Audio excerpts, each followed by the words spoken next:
As a working journalist, am I concerned about what's happening to press freedom in Hong Kong? Absolutely. But am I going to be lectured on it by plaster saints like the US and its cronies? Absolutely not.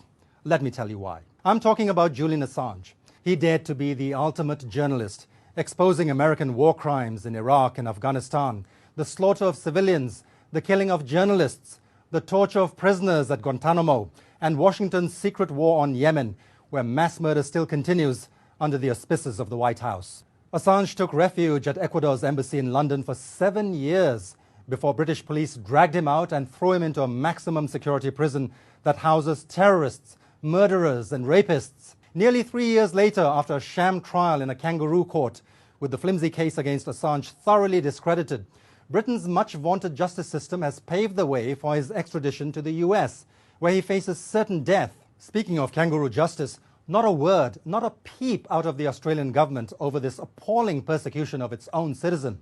They're all laser-focused on worrying about journalists in Hong Kong instead. Perhaps we should be flattered by all the love and attention. Here I quote another astute political commentator from the West, George Galloway. If Julian Assange were a Chinese journalist and publisher, he'd have the Nobel Prize, be the centerpiece of Human Rights Day. If Chinese crimes rather than American crimes had been revealed by Assange, he would now be the poster boy for the Winter Olympics boycott campaign. End quote. Flush your own feces first before you lecture us on sanitation.